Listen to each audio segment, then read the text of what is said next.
So we've built this one. You'll notice inside we've got tiles.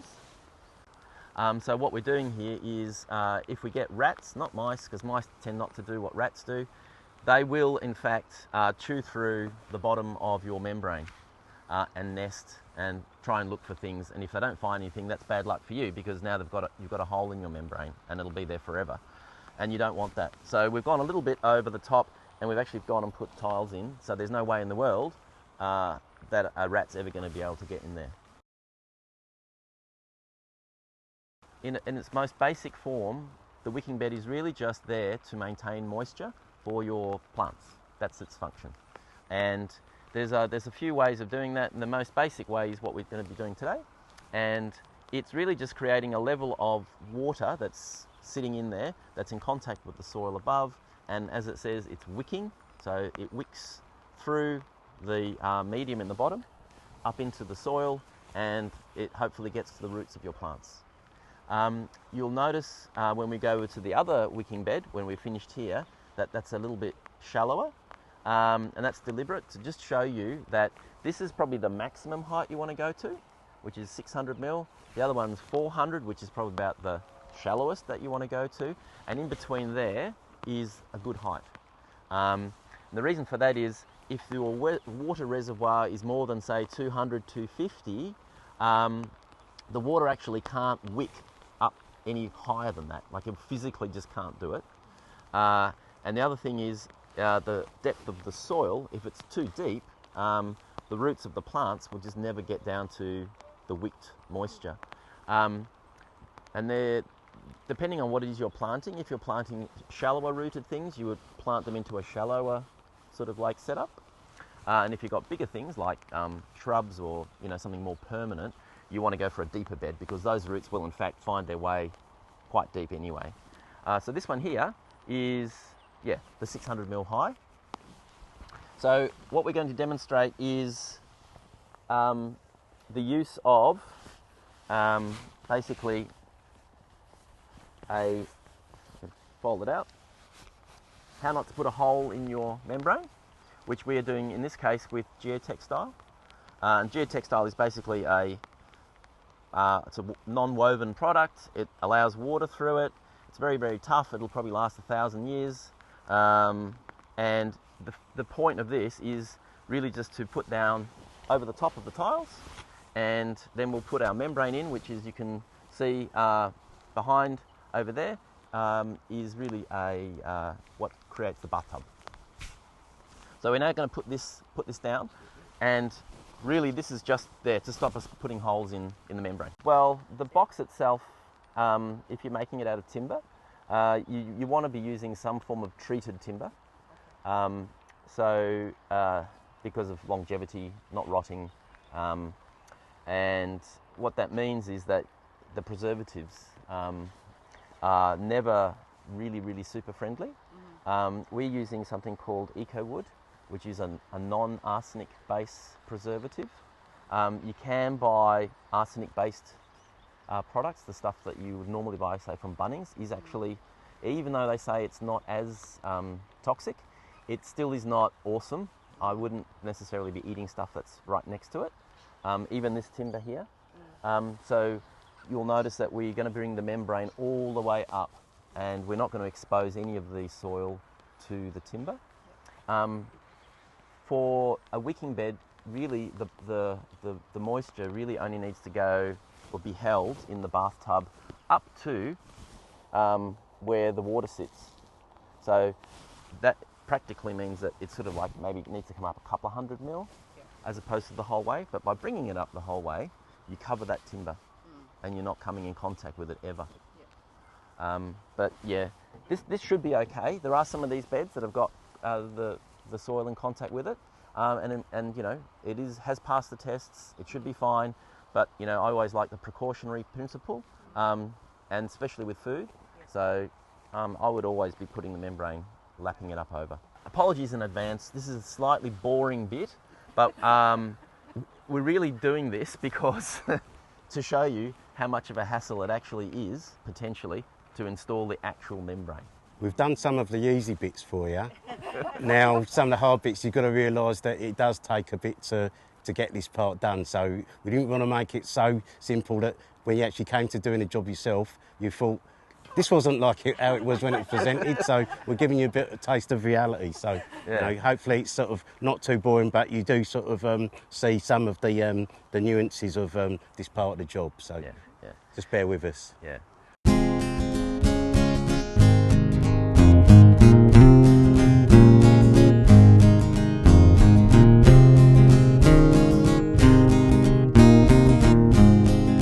We've actually gone and put in metal corners, and what that does is, because wood is like a live material, it will over time move.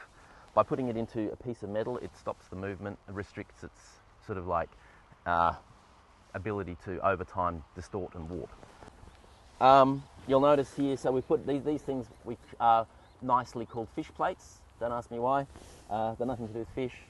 They're basically just metal straps, and they're there to stop the timber from basically going all wibbly wobbly. So, yeah, and they look nice too. It's a technical term. Yeah, so now we're just going to spend a few minutes basically making the membrane sit in nicely to all the corners, because what you don't want to do is, if you see how it's just sort of like draping out like this, it can stretch, but if you don't make sure it's pushed into all the corners, when we put in like a ton, that's basically what we're going to be putting in there, close to a ton of material, it's going to push down on it very hard and it might tear it. So you've got to make sure that you've tucked all the corners in very nicely, you've folded all the corners in nicely. So that's what we're going to be spending the next five minutes basically doing, folding and arranging.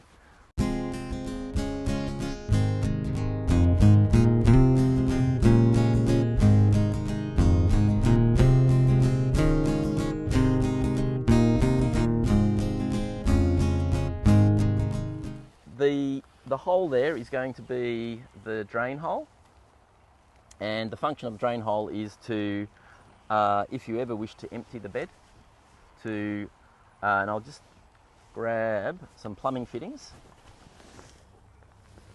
which I've kept nice and dry over here, hopefully. So we have, in our design, you don't have to do this, but in our design you have a little elbow piece which sits on the outside, something that looks like a puddle flange or a flange that sits on the inside, and a piece of pipe that basically goes through it like that, and on the outside that slots on like that. That'll all get glued and silicone together, and it'll end up looking like that. This will be sitting inside the bed, and the membrane will be basically sitting snugly around this, and we've actually got demonstrating two different techniques. This is one technique, and when we get to the other bed you'll see the second technique. This one hopefully will work.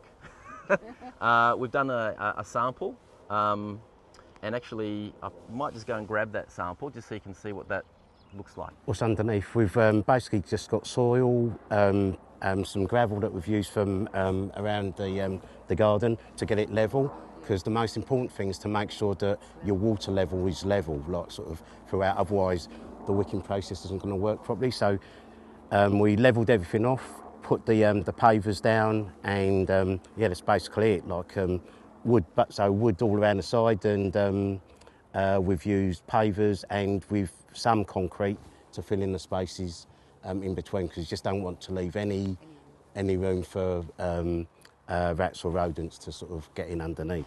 All right, this is the sample.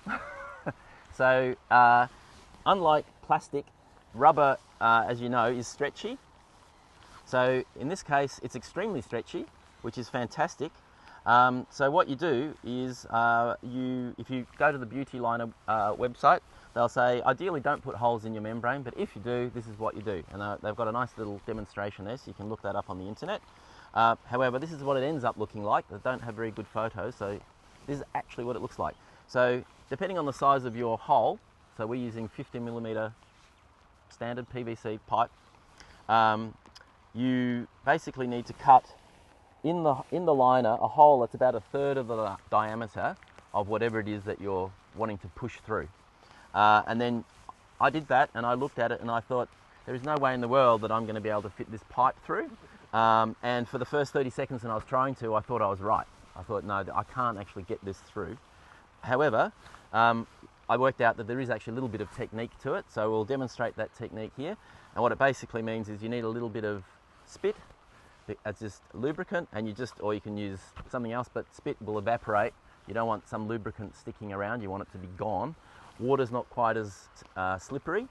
So when we get to that bit, you'll have to excuse my spitting on my finger and doing that, because that's how it's got to be done.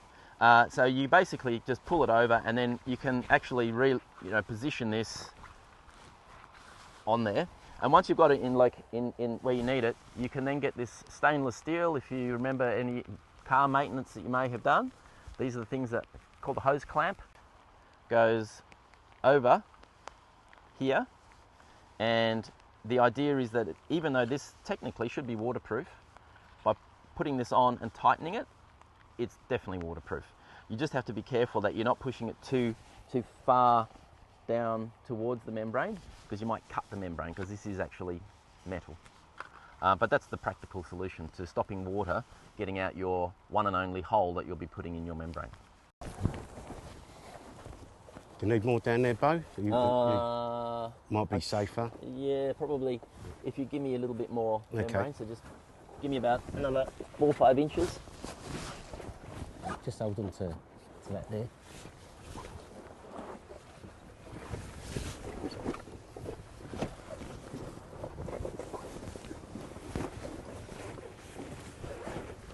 So the idea is you want this to look neat. If it looks neat, it will fit perfectly. If it looks a bit odd, that doesn't mean it's not good. It just means that you probably got some stretching or something caught somewhere where it shouldn't be. It's basically, yeah, if you know when you go and you get your present wrapped at Myer or David Jones and they do a really good job, that's the person you want to be doing this job, because it's basically what you're doing. So that's starting to look nice. You see what I mean? We're going to be installing basically edge trim all the way around on the inside edge of the bed, and the function of that is to stop the membrane from moving. And if any of you have ever had a bed at home, you'll have noticed that slugs and snails, slaters, millipedes, things that you don't necessarily want, love getting into little crevices. This gets rid of all the little crevices, or most of them. And what it does is it'll hold the membrane in place, and it means it won't move, but it stops all the creepy crawlies from finding a nice home and eating your vegetables or flowers. I can feel with my fingers on the inside where the hole is, basically. So I'm going to feel around there, and I'm just going to sort of draw a circle like that. Doesn't have to be pretty, but just has to represent where the hole is, so that I don't make any mistakes. And then what I'll be doing is I'll be drawing another circle, like I said, inside, and it'll be around about that size. And now you can probably see what I meant when I cut the hole first for the sample, and I looked at that hole and I thought there's no way that it's going to fit through there. So Gary's just pointed out to me the discussion we had before the workshop, which was which side of the membrane to draw the hole on. And in fact, I do need to draw it on the outside, because when we fold this in, when we're cutting, I can't see the inside. So Gary, do you want to just hold the membrane against the side on the inside? So is that sitting comfortably? It's sitting flat, yeah.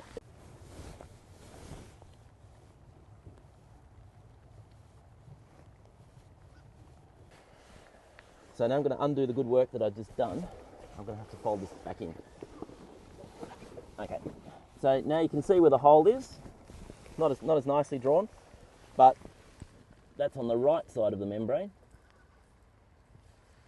I'm going to have to do this very carefully. Now what you want to do is when you cut the hole, you don't want to be making a jagged incision, because as you know with rubber, if you have like a score in it and you put pressure on it, it will just open up. So you don't want to. So you want to create a nice smooth line, as smooth as you can make it. So if this doesn't work here, it's not the end of the world, because we can use the solution that we had used on the other bed, which seems to be working perfectly fine. We did a water test yesterday, and it was actually waterproof. So it does work. This is just the second solution, the one that the membrane manufacturers recommend that you use. So that's what we're going to do here.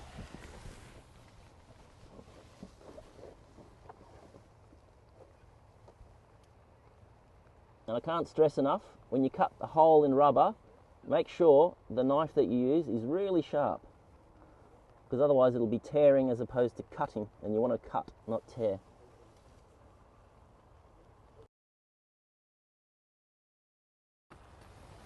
Okay, so you should end up with a little piece of rubber that's about, in this case, between a 10-cent piece and a 20-cent piece. So if you come and have a look, the hole that Bo drew on the outside is perfect position for the one on the inside. So it's a straight line up. So if we can fold back to exactly how we did it before, Yeah. we've got like the perfect fit. Yeah. So this is the important bit. You've now, because we've undone the work that we did, we now have to put the membrane back in the same position. If you don't, you're in trouble. When you cut your PVC pipe, it usually ends up ragged and rough. So I used just the side of a bed here. I just treated it like a bit of sandpaper and just rotated it, pull it back, and that's nice and smooth. There's a couple of pencil lines there, and we did that beforehand. And what they are showing is that's where the membrane, when it comes down, will actually be sitting onto the pipe.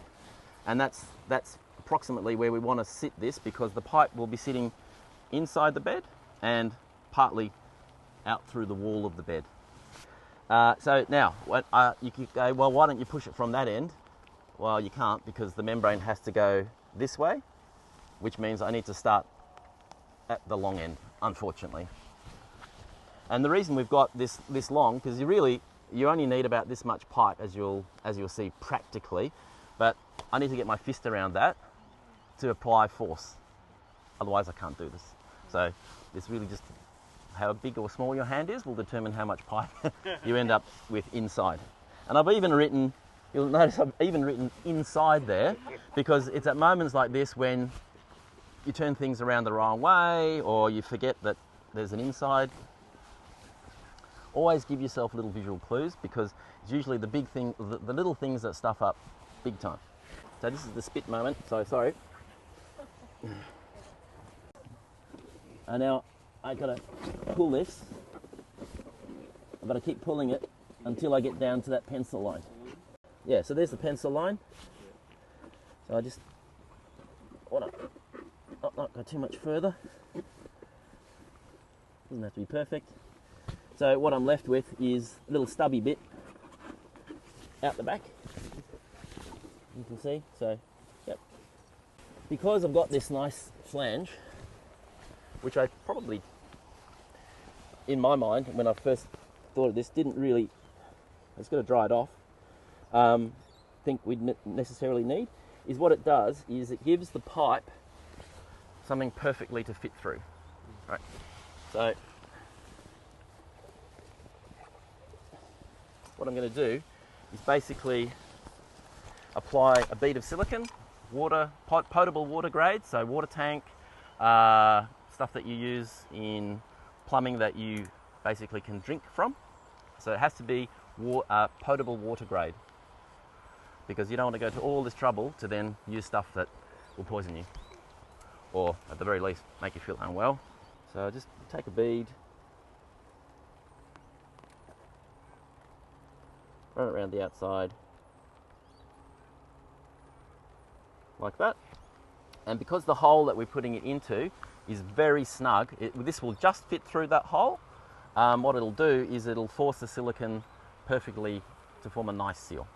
That's what we want. Like that. And the good news is I can see a little bit of silicone sort of like starting to push out. So you don't want to be mean with the silicone, but you don't want too much either. So you kind of want to be that Goldilocks amount.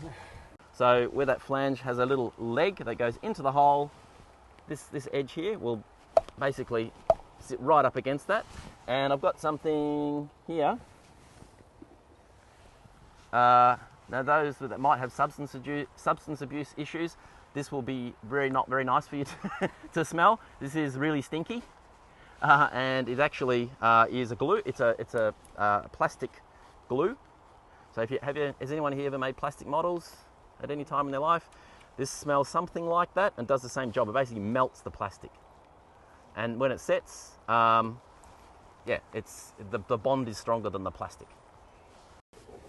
And I want to make sure that this sits kind of flat, because when I come along with my aluminium angle sitting on top, I don't want all these sort of like weird things going on underneath.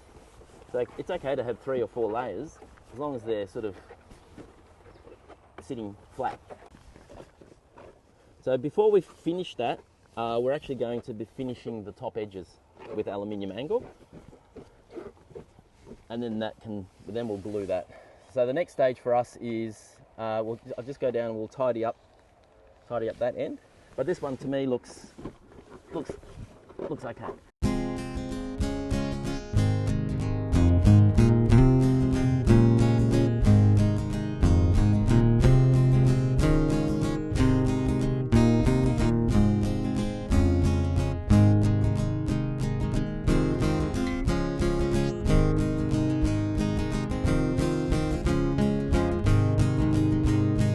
So these are just galvanized screws. Now if you're using aluminium, don't use stainless steel and aluminium. They don't like each other as metals. They will actually corrode. One will corrode the other. Galvanized screws with aluminium, it's fine. Just in case you feel super inspired and want to use stainless steel, that's fine, but make sure you use stainless steel angle as well. Or mild steel, but that will rust, so that's why we're using aluminium, because it won't rust. So we've pre-drilled the holes.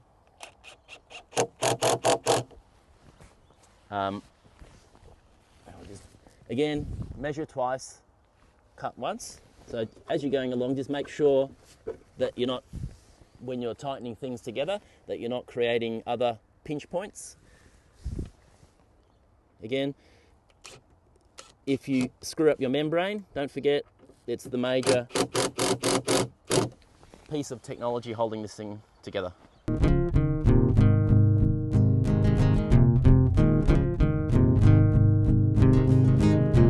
If you're trying to stop bugs getting in and nesting, you want to avoid having like little lips, overhangs, nice creases, things where they can sit and just be safe. Okay. So you can use any material, but just be aware that if you do create recesses, that's exactly where things will go and nest. So it doesn't matter what material you use.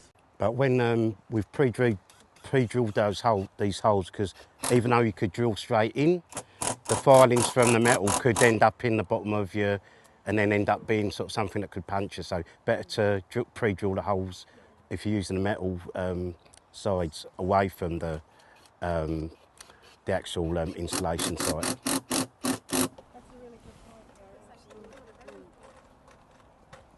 Yes. Do you want me to finish this off, Bo, and then can move over to the... Sure. Yep. Because this one's stage 1, yeah. We're just about ready for stage 2. So we might leave that. Yep. Here, and then I'll we'll finish this off, and you take her, and I'll join you over there once I've finished here.